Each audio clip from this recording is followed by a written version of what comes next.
Welcome, everybody, to Talkin Knicks. I'm here with my good pal Tom and my brother Kenny. Hey, let's talk Knicks. So this week we had a pretty down week with one highlight.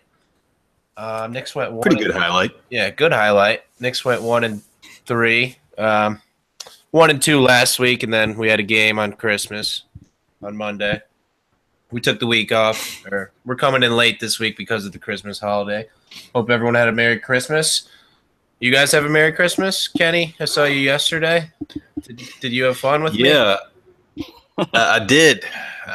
We got together with the whole family. Greg got the family some Knicks sweaters, which we all wore. That'll be on our Christmas card, which should circulate to all of our listeners sometime soon. So look forward to seeing that. We watched the Knicks games. Good times all around. And Tom, how about yourself? How was it? Yeah, Greg, so I went and visited my folks down in Pennsylvania for Christmas, and we started it off with a bang. There was actually a power outage.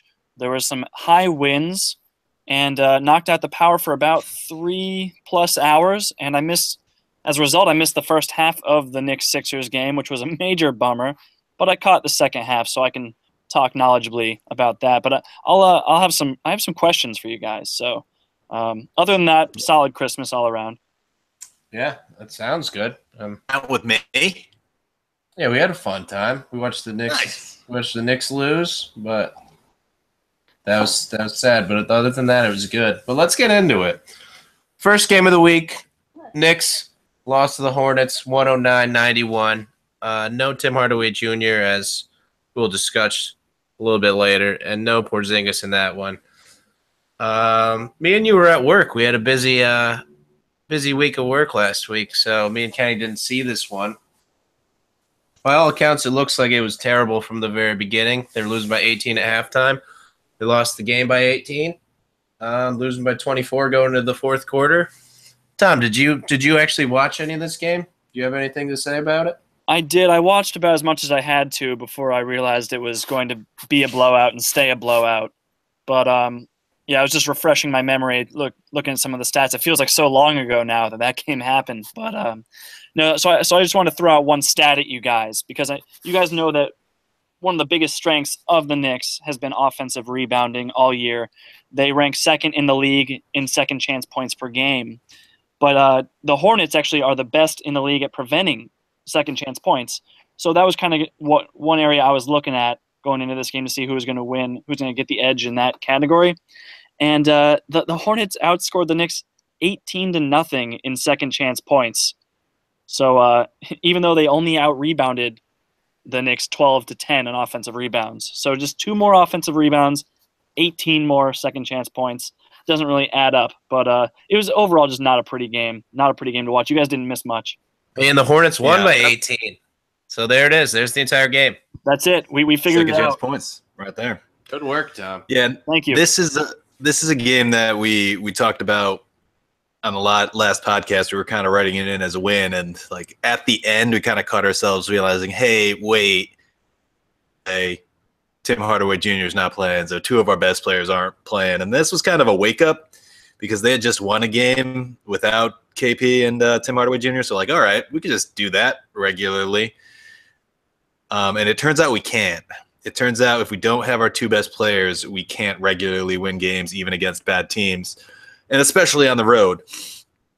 And like Greg said, we had a busy week last week, so I think I only caught portions of it. As Tom said, enough to know that it wasn't good. I think Jake was texting us saying that we were making Michael Kidd-Gilchrist look like a serviceable player in the NBA, and like looking at the box score, Frank Kaminsky 10 for 13, 4 for 6 from 3 for 24 points. Come on. Yeah, like I love Frank as much as the next game, but come on. Yeah, I texted you about Michael Kidd-Gilchrist, actually. He was just grabbing rebound after rebound, and yeah, that was definitely an issue. They couldn't keep him off the glass, which is just rare for the Knicks. But yeah, Greg, did you want to note anything in this game? No, I got nothing to say really. Looks like Beasley tried to fill in, but there was nothing. He scored 23, but that maybe just empty stats. I mean, I that's don't the know. thing, though, is like we've been saying week after week is that Beasley is not a role player, right? So when the guys are out, when Porzingis and Hardaway are out, or maybe when Porzingis is just missing every shot, Beasley can step in and be a serviceable primary option, but he really can't fall back into the ranks and be like a solid, sixth man off the bench. It's kind of funny that way, but in this game he was the primary option, and it did not work out well, and that's kind of encapsulates Beasley's game overall. Some nights he can be your guy, and as we'll get to, he'll take you all the way. Other nights he's not that consistent primary option. When he's got it going, it's great. When he doesn't, stuff like this happens. Yeah, and it seemed like I didn't see anything, but looking at the box score, doesn't look like he was getting much help. I mean, Courtney Lee 1 for 8, 2 points. That happens, then it's bad. And by the way, Jake just joined the call, so here he is. Jake, what'd you see in the Hornets Knicks game? Hey guys, it's me, Carmelo Anthony. Thanks for having me at the Garden a couple weeks back. Checking out. No. Hey, how are you guys? We're doing well. We were just talking about how horrible the Hornets Knicks game was, but me and Kenny didn't even see it. Man, I hate to say, not that we've ever mentioned it before, but the road home thing is very real. Just not a good game. I don't know. And we're big UConn guys, so we always give love to Kemba. But how the Knicks look so flat. I don't know. And I guess that was our last night going like full Beasley show. Like, hey, are you actually the MVP of the league, or what's the deal? Turned out it's still undecided. Yeah, we'll still see. I mean, Tommy numbers. He'll say something like, "Don't shoot 16% from three," which Smart. I don't know. I'm not the numbers guy, but the Charlotte game was I don't know. I don't want to say bad omen to get the week going, but that's a tough one. They were struggling big into that game, so I don't know. Yeah, Jake, what a pleasant surprise to have you here. One bright spot I did want to note, though, was that Frank Ntilikina had a strong showing. He was 4 for 7 from the field.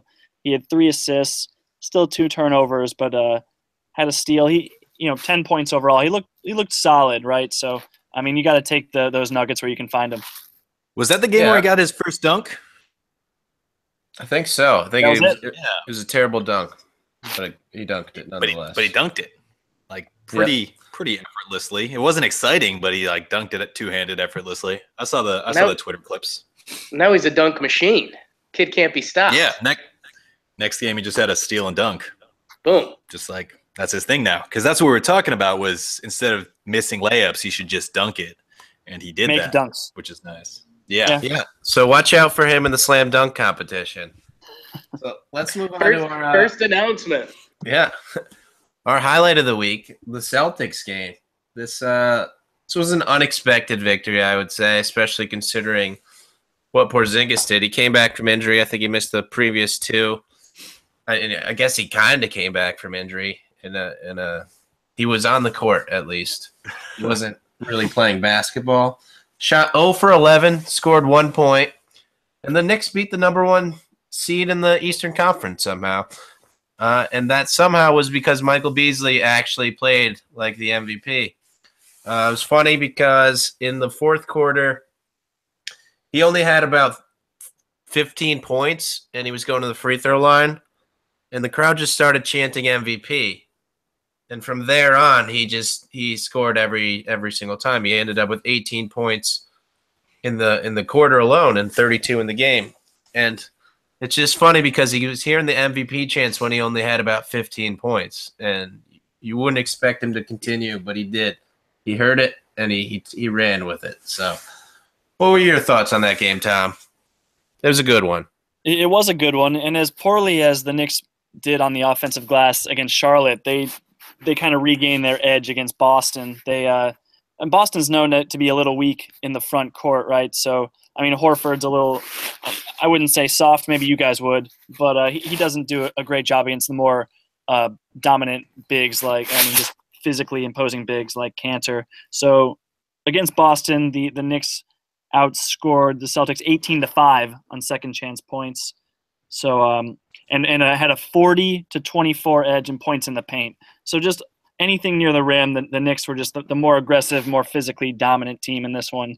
And the Celtics just couldn't make a three, really. They were 13 for 38 for 34%. That's decent, but I think when you're jacking 38 threes, you're hoping to make a few more of those. So just around the rim is where the Knicks won this one.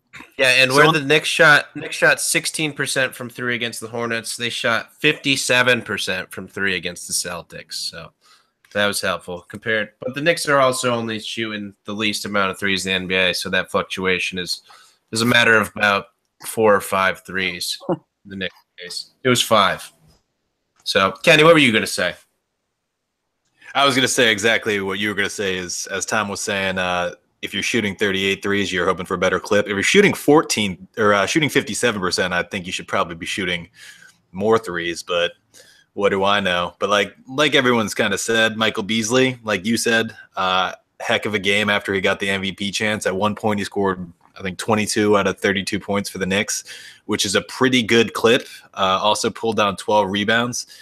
And you guys know me. I'm all about Frank, who shot 2 for 2 from 3. He had 2 steals. And like we said in the last, while talking about the last game, he had a steal breakaway dunk, which is great to see because he'd previously been missing layups. Those were both big threes too. That was basically an entirely Beasley fourth quarter plus those 2 threes. Yeah, and there was one where Marcus Smart was guarding him and he got it, and Marcus Smart was just like, I'm just gonna let him shoot it, and then he made it, and you see Marcus Smart just shrugging, talking to Al Horford, what the heck just happened? And it was Frank. Frank just happened. Marcus Smart thought he was guarding himself. Must be what happened. Yeah, Zing. Because that's how you guard Marcus Smart. Yeah, unless you're the Knicks. For those of you who don't know, Marcus Smart is my least favorite player in the NBA, I think. You're just joining us. Yeah. I like he tries hard, but he flops and he's bad. So that's about it. I was complaining to Tom about that during the game because he tries really hard and he plays really physical, and then he flops, and it's like, come on, man, you can't play physical and then flop when someone else plays physical with you. That's just, I hate that.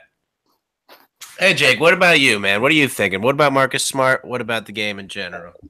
Last episode, we had the perfect segues. I think when you said he tries hard, he's bad, and flops a lot, that should have just came right to me. Give me the rock. Those are serious laughs, people. You should see it. And I hate to go to negative town. I don't know if it's because I just watched the finale of Ozark, or I'm seeing myself in the G chat here. I kind of look like Brian Windhorst in a Knicks jersey, but the Celtics are struggling a little bit. They're 5-6 in their last 11, and the Knicks at home are just a very good team this year. They're after that game, they were 15-5 at home, which is kind of incredible. I think Tom hit the nail on the coffin a couple of weeks back when he said that, sometimes the bench doesn't travel. I mean, the whole plus minus of the bench was positive for the Knicks this game, mostly to Michael Beasley. But yeah, I mean, just how Hornacek drew it up, have Zinger go 0 for 11 and then let Beasley go in there and get the MVP chance against the best team in the league. And that was the thing, right, with the bench, is they played the entire fourth quarter except I think it was Enes Kanter came out, or not Enes Kanter. Quinn came out. Kyler Quinn came out for Courtney Lee for the last 20 seconds or something. Yeah. But other than that, the bench of Ron Baker, Frank Ntilikina, Kylo Quinn, Doug McDermott, and Michael Beasley played the entire fourth quarter. Another thing I can't believe I didn't mention when we were talking about Frank was just the defense that he played on Kyrie. And I'm sure you guys saw all the clips that were going around of just him staying in front of Kyrie, him forcing a couple turnovers. And it's that's the good stuff that we want to see from him. Yeah, and Kyrie was very complimentary of his defense. Said he's looking forward to playing against him in the future. Yeah. So is that a shot at LeBron? Because LeBron took a shot at Frank? I don't know. It's not, but I don't think it is. Kyrie also said that Christmas is not a holiday, so I don't really know what to make of the things he says anymore. Yeah. The other thing that was said during an interview, someone asked Brad Stevens why they lost, and he said, because Michael Beasley made every single shot. So maybe we end on that. That was a good one, but we have to move on to the terrible things that happened this week. The Pistons game, maybe the low point of the week. This seemed like a win. We were up 4 with about a minute and a half left, and we lost by 4, or we lost by 3. So that hurt my soul.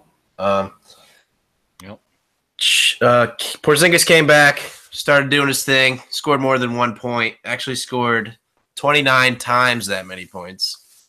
29 points. Cantor did a good job. He had a season high 22 at that time. We're going to get to 16 boards. The fourth quarter. The execution down the stretch was just painful. Some of the stuff the players did, some of the stuff Jeff Hornacek did. In particular, tie game, 44 seconds left, I want to say. Yeah. And he takes out Cantor, who I previously mentioned had a season high 22 points at the time. And he puts in Ron Baker on offense. The one thing we thought the only possible reason for this is for defense. He was worried that he wasn't going to get a chance to sub Cantor out. But in a tie game, if we score, you'd think that the Pistons probably call timeout to try to get their game tying basket, or if we don't score, maybe they call timeout. But in these circumstances, we didn't score, but it was under such circumstances that it wouldn't have made sense for them to call timeout. Because Ron Baker drove the baseline, just tried to make a little bounce past the Lance Thomas cut, and instead just threw it off Drummond's leg, and all hell broke loose, which was sad. So let's start with you this time, Jake. How about that fourth quarter execution down the stretch? That's a tough act to follow, man. You kind of picked us up and put us down at the end there. Yeah, it felt like a bad movie or something, right? It's like, who? God, should we take out Enos? Who are we going to put in? Baker. Yeah. We're going to throw it off Drummond's leg. Let's reset the clock. We'll put Cantor back in. I don't know. You kind of understand the strategy because I mean, there's the famous gif of Donovan yelling on the bench that I can't play Cantor because his defense is so bad. But you don't even have the option to play defense if you don't get the points. So, a little bit controversial. And I don't know. It was good to see Staps play a good game. Cantor, not to get the early segue going, but the Pistons game and the Sixers game, holy Toledo.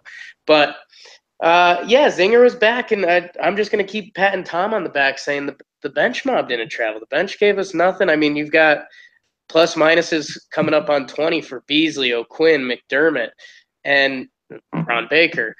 And these are guys that we depend on, and, it's the catch-22 we've talked about all year, whether you run the hot hand, which worked against the Celtics, or, why was Ron Baker in, Kenny? Why? So this is my kind of analysis after watching that play over and over and over again. And if you heard after the game, I think a lot of the players, including Porzingis, said that they need to run the plays that the coaching staff draws up.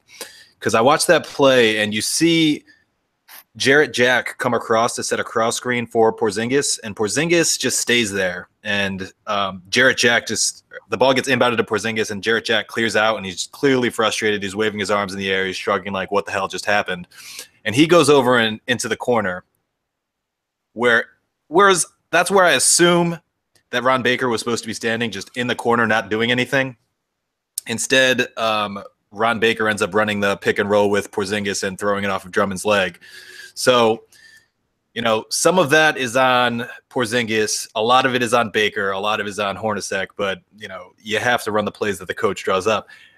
At the same time, like Greg said, why was Baker in the game to begin with? Like, you can make the argument that, they don't know if the other team's going to call a timeout. They don't have control of that. And in the play that it was probably drawn up, that Baker would just stand in the corner and not do anything.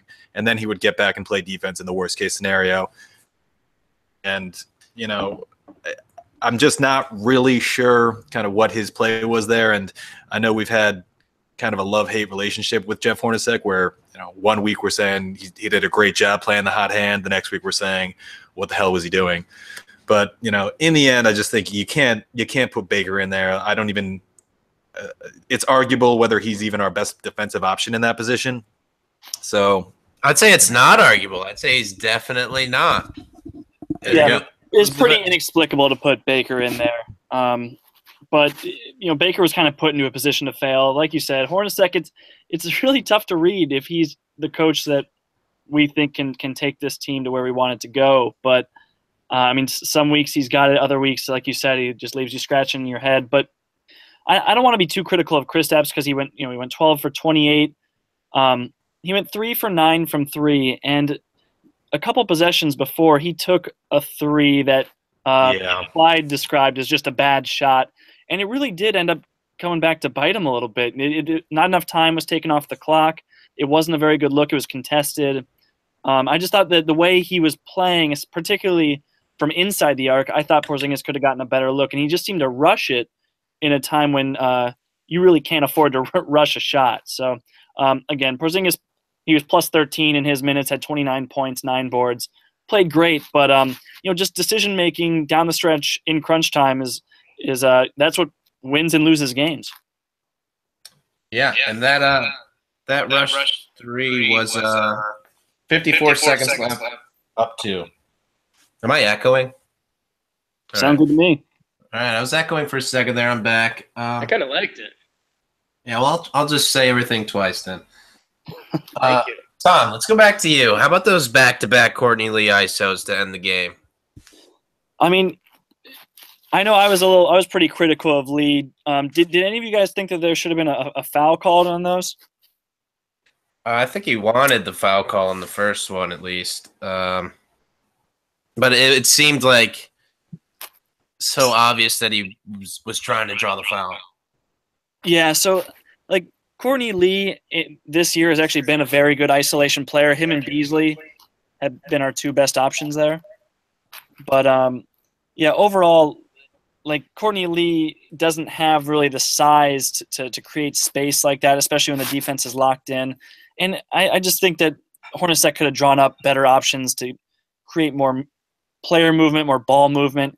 It almost seemed like we were the team in a desperate position trying to generate and manufacture points when that wasn't really the case. It was we were not being the aggressors in either of those possessions. So yeah, I really question those play calls done for Courtney Lee. And I will say, Tom, in the last 2 minutes, the NBA gave their 2-minute report for that game and said there were no incorrect calls on those Courtney Lee plays. And another last one, they didn't have a timeout. So at the same time, Courtney Lee has to know you have to give it to Porzingis and then just kind of get out of the way. Courtney Lee kind of tried to go ISO, and then when he realized he didn't have a shot, he threw a terrible pass to Porzingis, who launched up a Hail Mary that came nowhere close. But, Courtney Lee's been playing well, so I can't put too much blame on him. But that was just an ugly game from the entire team. Yeah, and it's a tough spot when you're losing by 3 with that little time left and no timeouts, because the other team is just they know you're about to try to shoot a 3. So hey, just don't jump at pump fakes. If they want to score a 2-pointer, just let them score a 2-pointer. Who cares?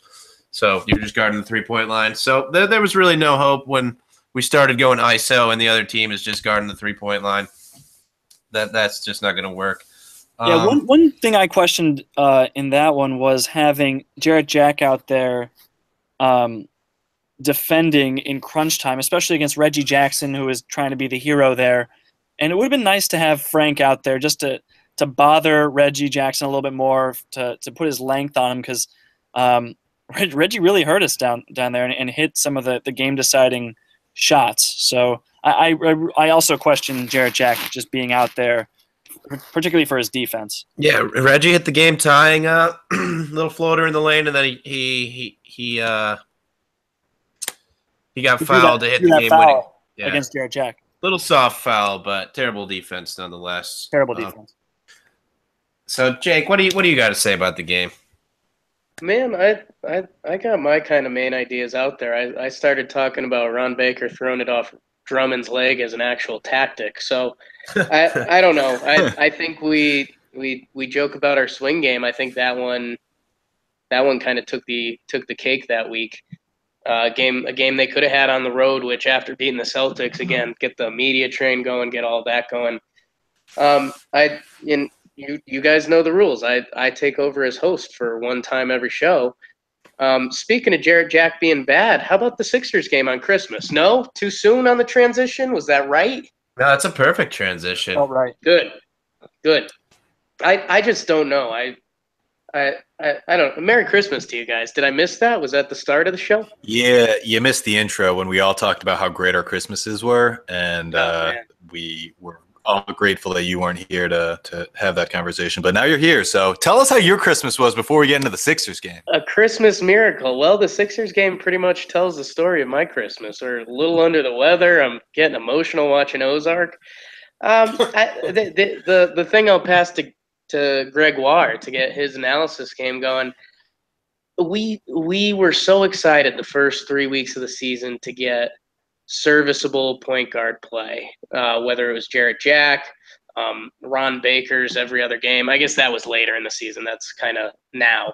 And Frank Lakina showing what he can do.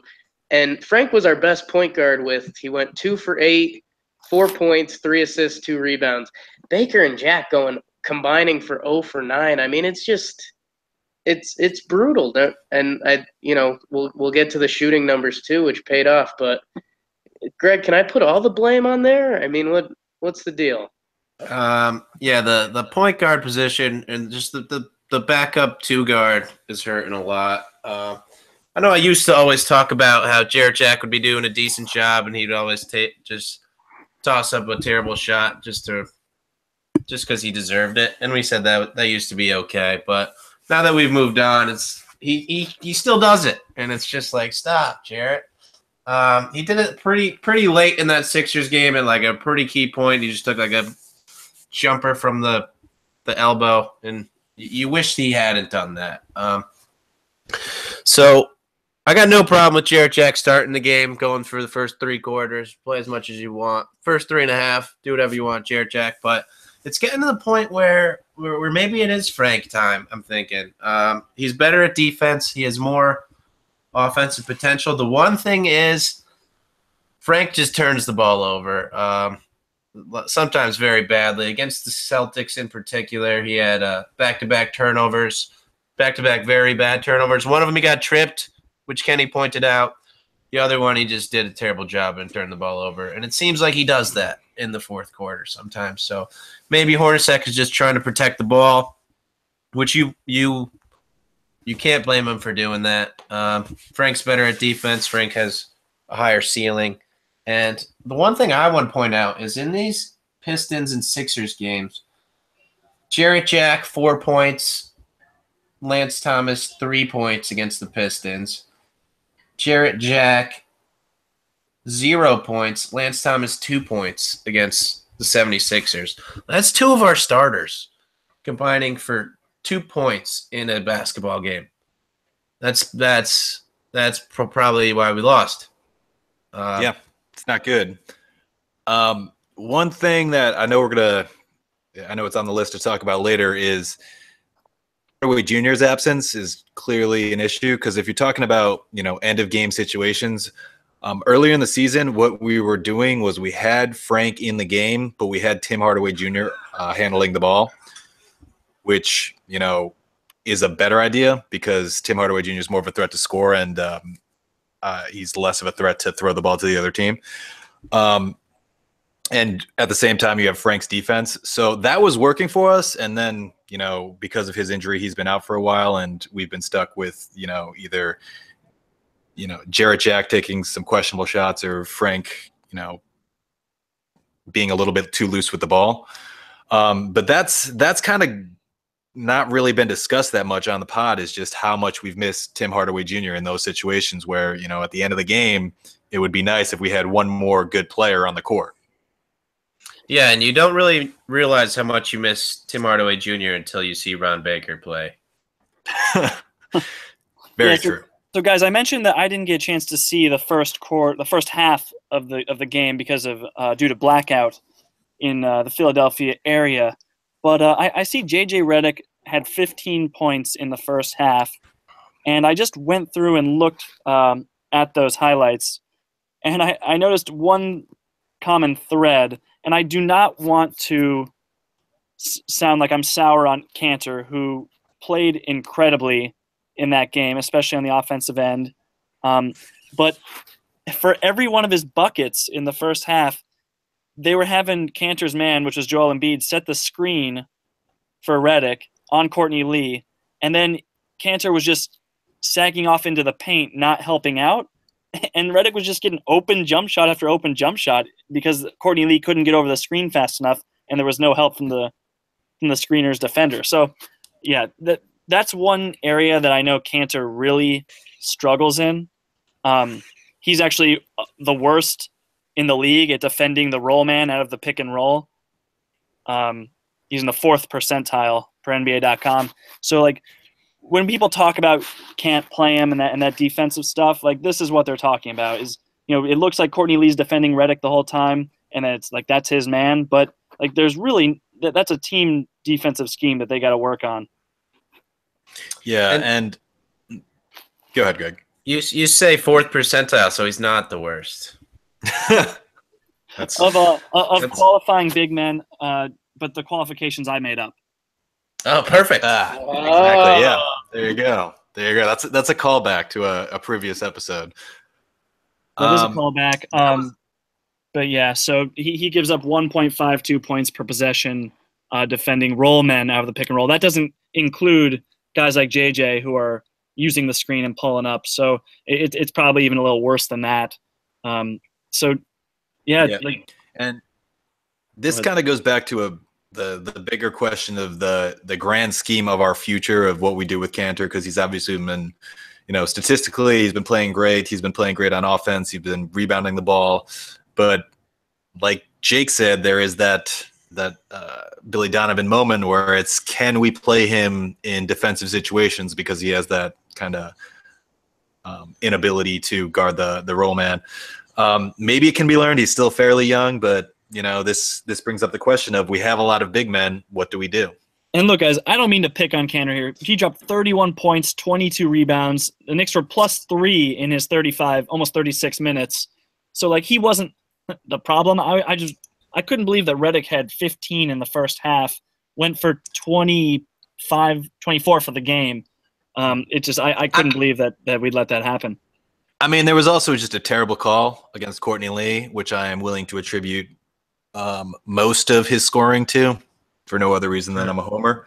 But like, Courtney Lee was just guarding him, and he missed a jump shot and just sat down on the ground, and the refs said to call a foul on a 3-point shot. So he made 3 free throws after that. So I'm just going to bring that up just to take away from what you're saying. Hey, we appreciate that. Hey, Tom, has Kanter gotten better at defense, do you think? Or because they talk about how he's been trying harder and he looks better at least, but yeah. So I pulled up some numbers on that. Thanks for asking. No problem. Still solid defending the rim. So 61 players have defended at least 100 shots at the rim so far this year, and Kanter ranks 27th, which is better than average, right? Allowing 59.2% field goal percentage at the rim. Porzingis still ranks first, allowing just 43%, but Embiid's catching up to him. But yeah, so Kanter, if he's just asked to stand vertically in the paint and deter shots at the rim, he's fine. It's just when he gets out in space, it's a problem. And it's the way he affects the Knicks team defense. So when he's on the court, the Knicks allow almost 108 points per 100 possessions. And when he's off the court, it's just under 103 points per 100 possessions. So that 5-point differential, the Knicks are 5 points better per 100 possessions better when Kanter's on the bench defensively. That's the largest differential on the team. So he's like the worst. So, how are we on offense? Well, I'll give you some time to look up those stats if you don't have them already. And I'm also wondering how KP is on, you know, as the help man, just because watching him, I know he's a great defender on the interior, but if you watch him close out on, you know, help threes and stuff, he just doesn't seem to put much effort effort into it, but maybe he's got the length to not really care about that. So, Tom, we'll give you some time to look into that. Greg, what were you saying? Wait, Jake. Jake, what do you still here? Jake, what do you got to say? You guys have missed the whole story of the game. If I have to watch the Knicks get T.J. McConnell again, I'm done. So I'm true. out. Man, like, okay, so I get it. So Embiid did his thing, 25 and 16. That's fine. Like, that's what this dude does, and we put Cantor on the court. Fine. JJ Redick, JJ has some nights. I mean, he's going to shoot his 3 balls. The only thing that is brutal is, like, you can't let JJ Redick get to the line. Like, those were 8 free points he got. The one foul, we mentioned that. I mean, that was pretty meh. But 8 free throws, like, that's – You can't do that with JJ, but it's still fine. Like, if JJ Redick scores 24 points, you're okay with that. He can do that. Saric looked like hot bud. Like, yeah, he pardon looked my bad. French. He looked I'm okay with getting Saric. We held Simmons to 8 points, 3 assists, and 8 boards. I mean, that's a dream. That's all you could really want. But to get McConnell comes in and just dominates us. He goes for 15, 5, 4, and 2. And I mean that the third or fourth quarter, whenever he kind of made his own personal run there, I mean that's just I don't want to say deflating on a rude level, because don't get me wrong, I've been a TJ McConnell. I've gone in and gotten a couple buckets and they're like, really, that guy did it? But like that's tough.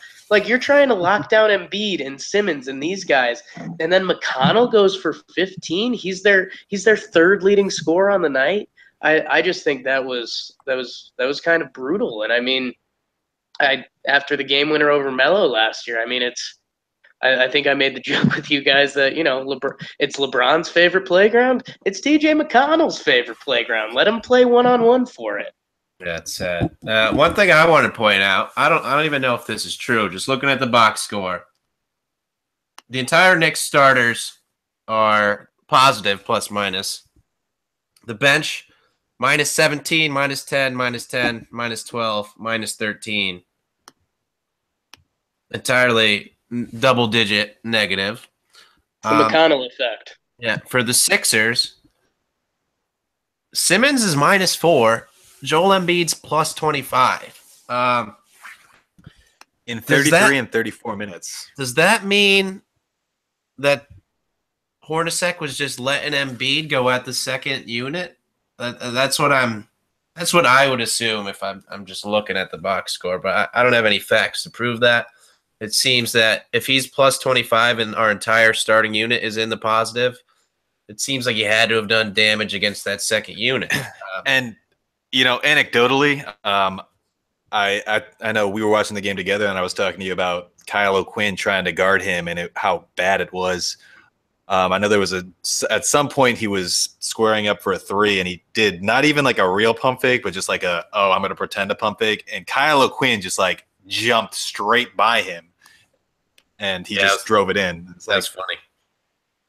And it's like, that's just terrible defense. So, there is something to that where, Kyle O'Quinn probably shouldn't have been guarding him for any extended time. And I guess Kyle O'Quinn only got 11 minutes, but those were a bad 11 minutes.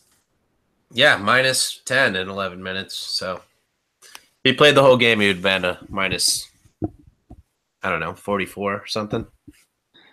Yeah, I mean, I definitely shared Jake's frustration with the TJ McConnell thing. I know he was 2 for 3 on wide open threes, as was Joel Embiid. This is again per NBA.com. So wide open threes being when defenders are 6 or more feet away from the shooter when they take the shot. So yeah, the 76ers, most of their makes were on wide open ones. Dario Saric, to Jake's point, was 0 for 5 on wide open threes. So that's nice. But McConnell is typically, I think, a pretty horrendous shooter.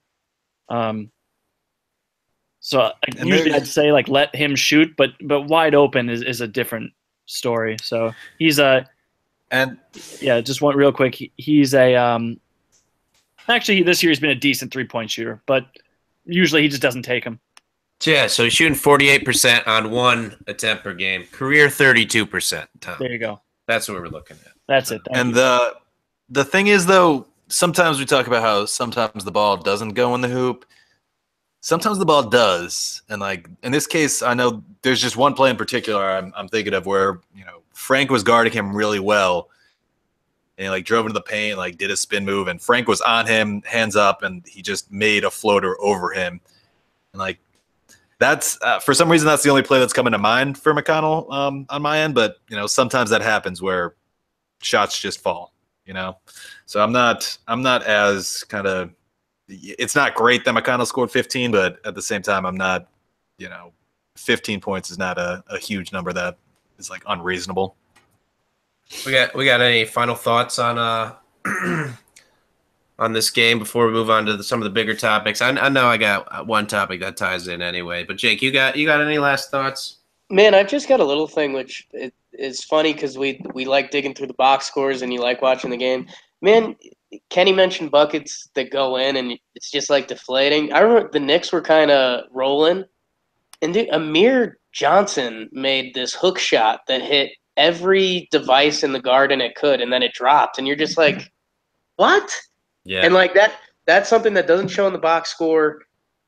Like even I don't know. You watch the replay of the game, and like that was kind of a big moment. Like that's 2 points, slows momentum, and it's Amir Johnson. So that's all I got.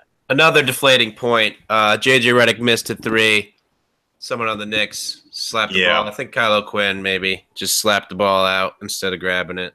He probably couldn't have grabbed it, which is why he slapped it directly to him. To JJ Redick, who then made a 3. Wide open. Which was bad. But let's move on. This is kind of moving on, but it's kind of sticking with it. Ron Baker in that game, I think he attempted 3 layups, and he did not connect. Did not connect with the rim on any of them.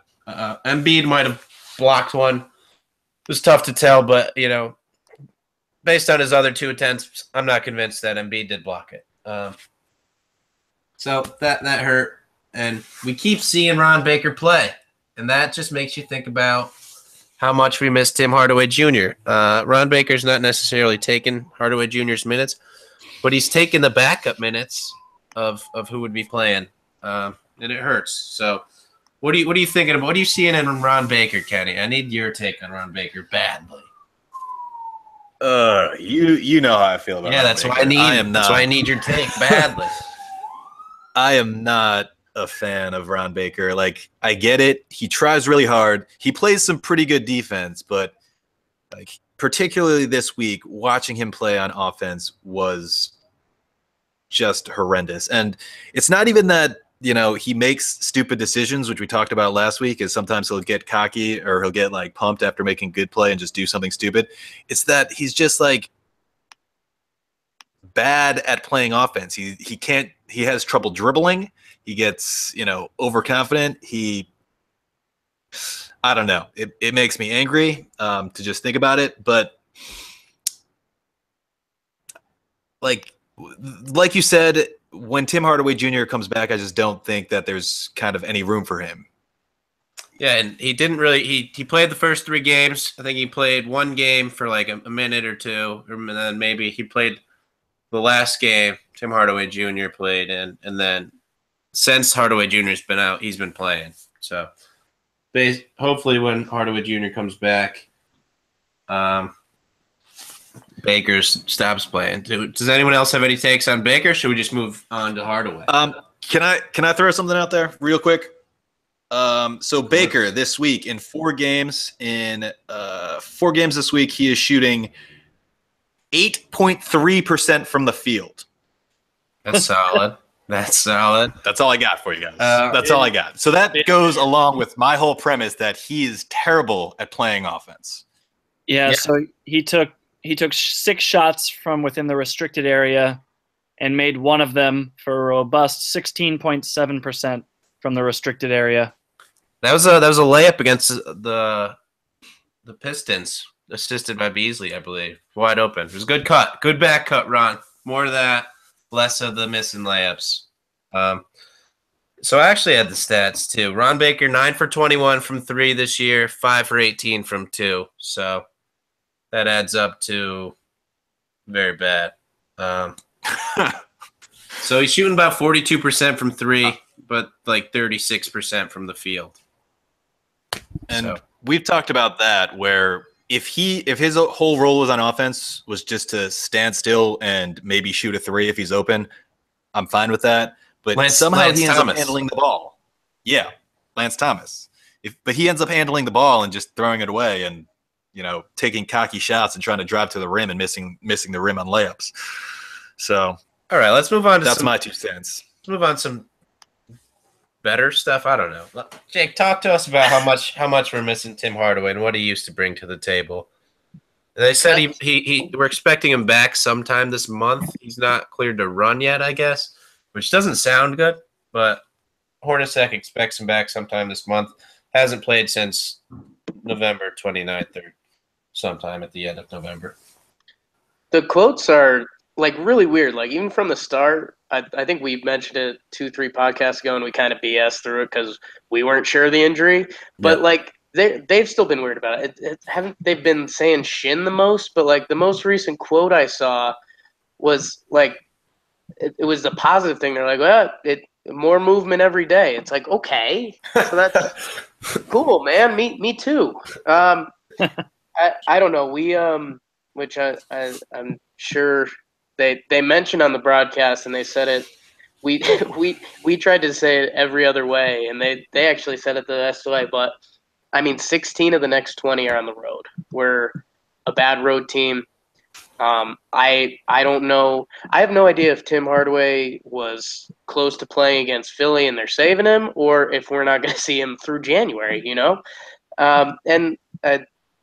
Like was mentioned with Ron Baker. I mean, that's a huge part of Tim Hardaway's game, not being Ron Baker, and he's great at finishing at the 10 too. So I don't know. I mean, we got super excited. We were winning a lot of games, and kind of missing Tim Hardaway was a little bit of an afterthought there. But I mean, we kind of needed to get him right before this road stretch. Otherwise, Talkin' Yanks is going to turn into Jake talking Sad Ozark episode again. So, Talking Knicks. Talking Knicks.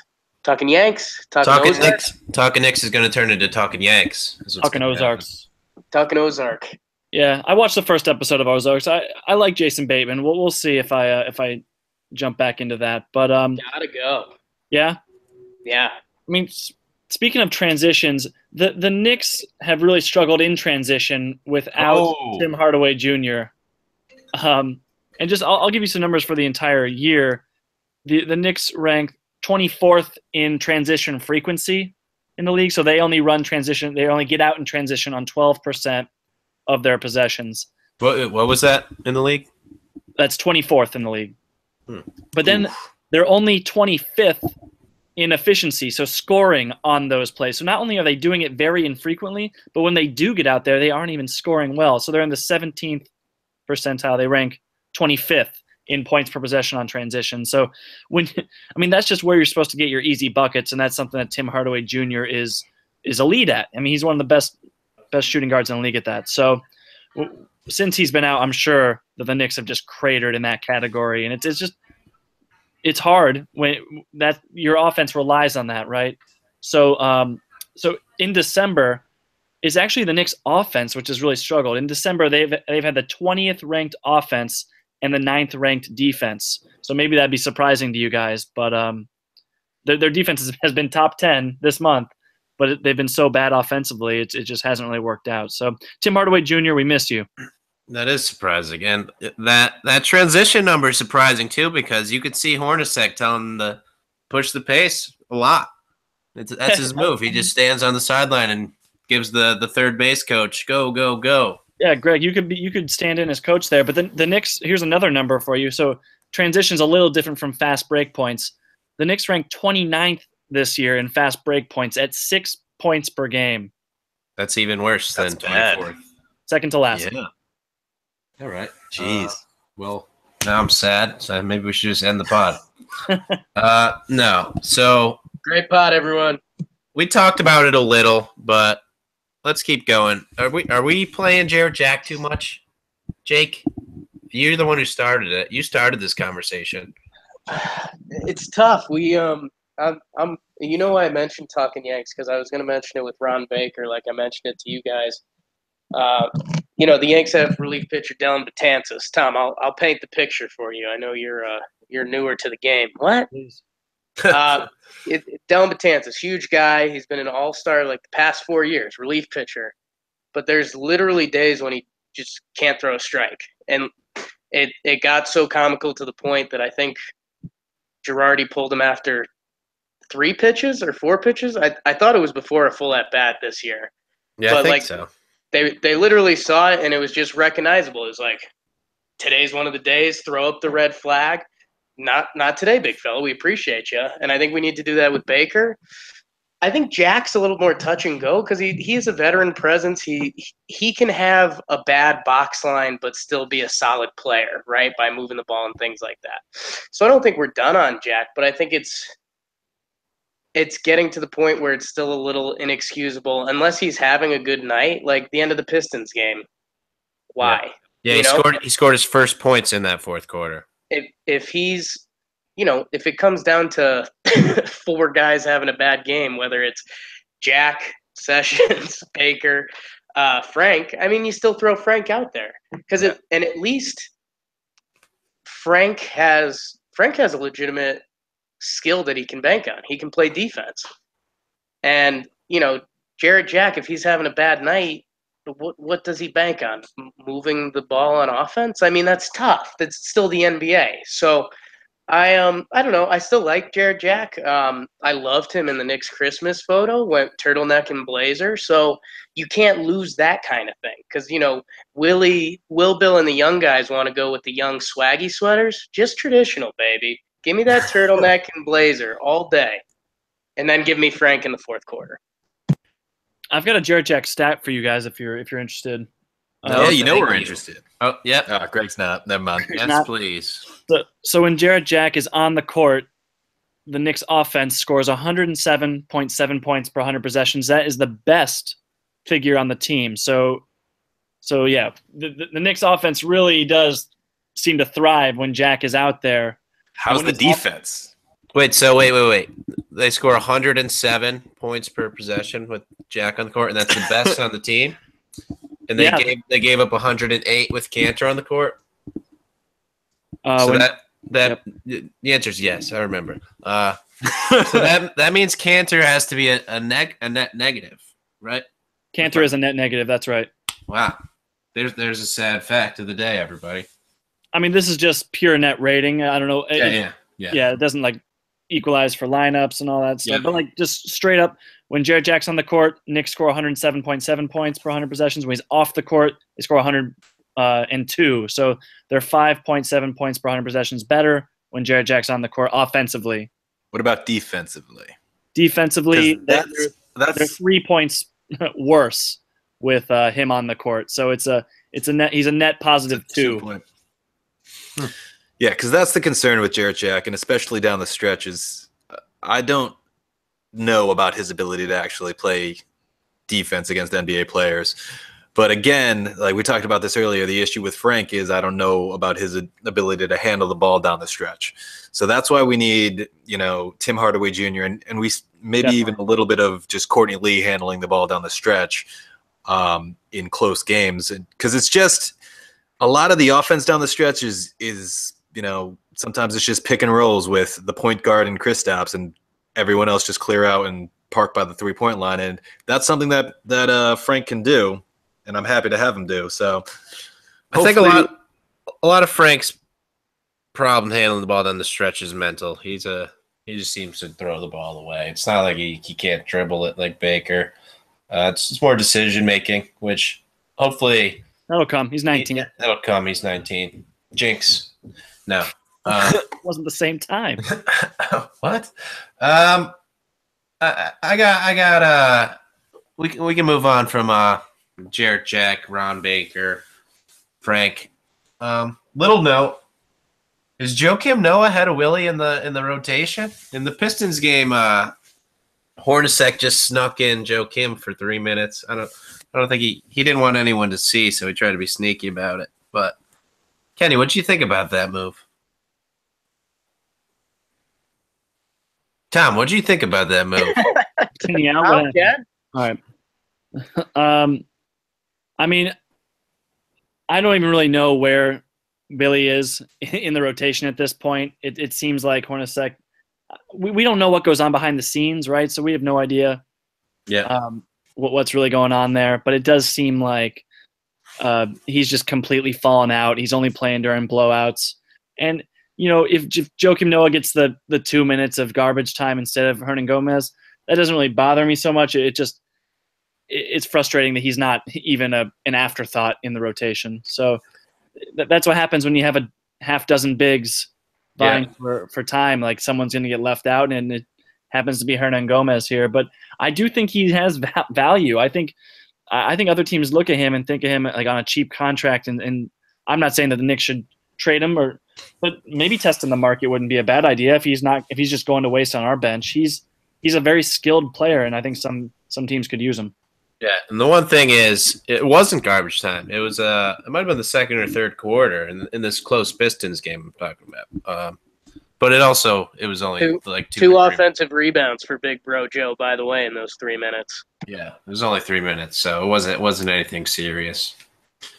I just equate him with garbage time. That's my fault. That's probably what you meant by it. You didn't mean actual like a blowout. You meant, oh, he's in. This is garbage. Understandable. Next week we got 3 games. I mean, we already played 1 game. We lost, so that'll make our guessing easier. We know that we lost a game this week. But next 3 games at the Bulls, who we already lost to, at the Spurs, who we are surprisingly good against usually, and at the Pelicans, who you never know what you're going to get with those guys. So they could be the best team, they could be the worst team. We'll see. So, Kenny, let's go back to you. What's your prediction for this week? We know at least 0-1. So, what about the rest? So, we got to take Chicago. We have to take that game. Like, just plain and simple. Chicago 7-2 since Mirotic came back. I don't care. We have to take that game. The Spurs, I'm just going to write that up as a win. And then the pivot game has to be the Pelicans, right? No, but I think this could easily go. We could. I'd like to see us beat the Bulls. The Pelicans we can't beat. The Spurs is probably the one that we're like, all right, maybe that's not our game. Spurs are 15-2 at home. The Knicks should I be worried about that? The Knicks are 2 and whatever on the road, so it's like the opposite. It's like the worst of both worlds. Yeah, but like if you take, they lost 2 games at home and we've won 2 games on the road. So if we win, then it's 3-3. So it'll stay even. Yeah, because that's how. That's a good point. Yeah. But no, I think the Spurs games is probably the one that we're like, all right, that's probably a loss. Had we done this podcast before the Sixers game, I would have wanted that one as a win. But since it's after, I'm gonna ignore that. So I'm gonna go with a dark 1-3 week, saying that we split the Chicago and the Pelicans games. Oh, so Kenny, you're already including the Sixers game in your prediction? Yeah. That's what we're doing. That was this week. I decided to make it easier for everybody, make us feel good about getting a closer. It's like the RSTLNE on Wheel of Fortune. Exactly. We already get that. Tom, what are you thinking about this week? You're a Spurs writer. I am a Spurs writer. They've been really good at home. But Kawhi has been starting to look pretty good. Yeah, I could see that one being a loss. They're just very well coached. They really execute well. But they do play a similar game to the Knicks in that they do end up taking a lot of mid-range shots. They don't take very many threes. They like to get on the offensive glass too, like with their 2 bigs in Aldridge and Gasol. So like the Knicks actually don't match up poorly against the Spurs. So just penciling that in as a loss for New York may not be a good idea. The home away splits are what do concern me there and probably put me over the top. So I think you guys think the Bulls is a win.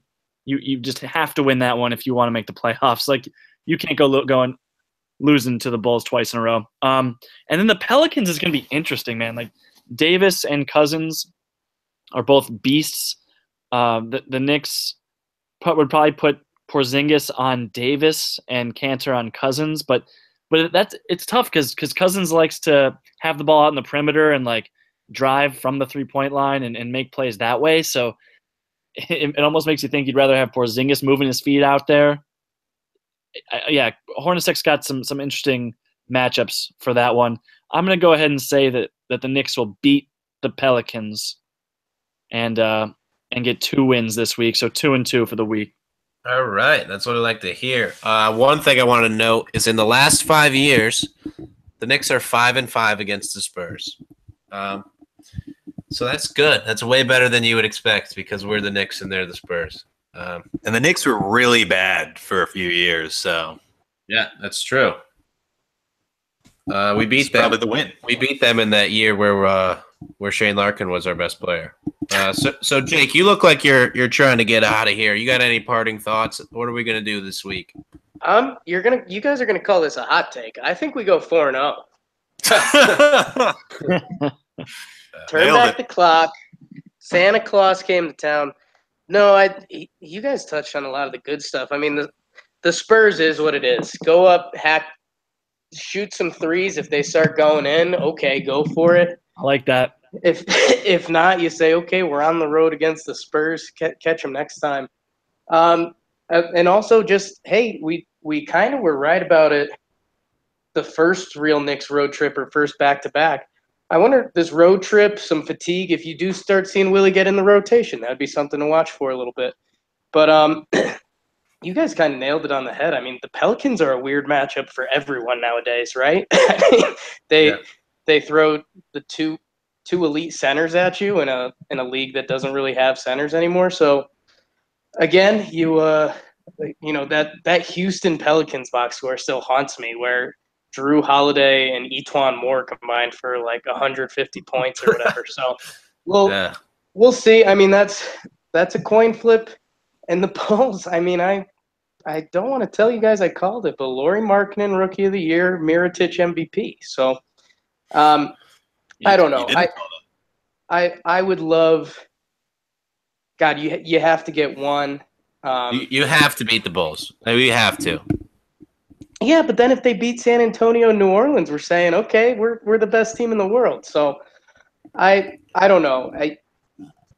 I get 2, start showing yourself that you can win road games.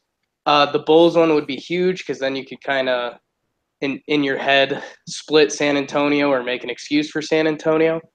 I don't know. I'm going 1-3 just because I have to see them on the road to believe it. Look at that. Yeah, I'm gonna go. Tom, what'd you go? What was your official pick? I said 2-2. Nice. I'm gonna go 2-2 with Tom. I think that the Knicks know that they need to win on the road, so I think they're gonna beat the Bulls. And since this stretch of 16 out of 20 road games, I think it is. Yep. They have to win, and if they wanna do a good job during the entire stretch, they have to start at the beginning. If they just start out by losing these games right off the bat, then they're going to be in for a rude awakening. And I think we'll find our answer if the Knicks are a playoff team very quickly if they lose a few games this week. I think that's it, Craig. Yeah, that's all I got. That's all I had planned. I don't know if you guys have any final points. I have one question for you. I know you're hosting this podcast right now. Are you also tweeting simultaneously from the Talkin Knicks account? I'm not. That was me. That was Kenny. Very impressive. Multitasking. When I pulled out that Ron Baker stat about him shooting 8.3% from the field in the last 4 games that we talked about this week, I had to share that with the world because that's core. That's the core of how I feel about Ron Baker. Real jack of all trades there. Very nice, guys. Well, yeah, I mean, follow Talkin Knicks if you're not. You're listening to this. Follow us on Twitter. Greg, got any other plugs there? So I guess we should let the listeners know that we might be probably delayed again next week just because we have New Year's is on the schedule and 3 of the 4 of us will be at a wedding that day/night and unable to do the podcast. Yeah, and Jake will not be at the wedding. He's the one of us that won't be there. If you guys were No, I plan on doing the podcast. Me and my friend Jack, and we're just gonna sip on some drinks. Jack Strobel? And Jack Daniels. Oh, Yeah, we're gonna Jack talk Strobel's some listening. Knicks. You want to hear some hot takes? I'm actually really bummed out. So I'm glad we brought that up. All right. So hey, great pod, everybody. You can listen to Jake talking by himself next week. Might be a little dark and maybe some slurred words, but it'll be entertaining nonetheless. no more than normal. Yeah. We're entertainers. It's what you pay for. So follow us on Twitter at Talkin Knicks. A lot of basketball.com. Tom and Kenny do some write-ups. Kenny does a quick summary of the game, gives you all the points if you're not able to see it, or if you did watch it, you'll know that we saw everything that you saw. And we'll point out stuff that maybe you didn't see, because we read through the box score and we go, wow, I didn't even know that happened. Accurate depiction of what those recaps are. I think I'm gonna work on a Knicks kind of New Year's manifesto. That's a good one. Talking about the state of the Knicks, and I think it's going to be important for the fans because I love it. it's confusing. We go back and forth. We're losing. We're winning. Do we want Canner? So I think address some of those issues and then delete it a week. Yeah. So watch out for an article coming by Jake for the new year. Tom does some articles himself. Tom does some articles. Sorry, I cut you off, Jake, but you stopped generating noise. Tom writes about the stat of the game a lot of the time, usually every game. Then Tom actually writes some good articles too. And they're all good articles, but he writes some in-depth stuff.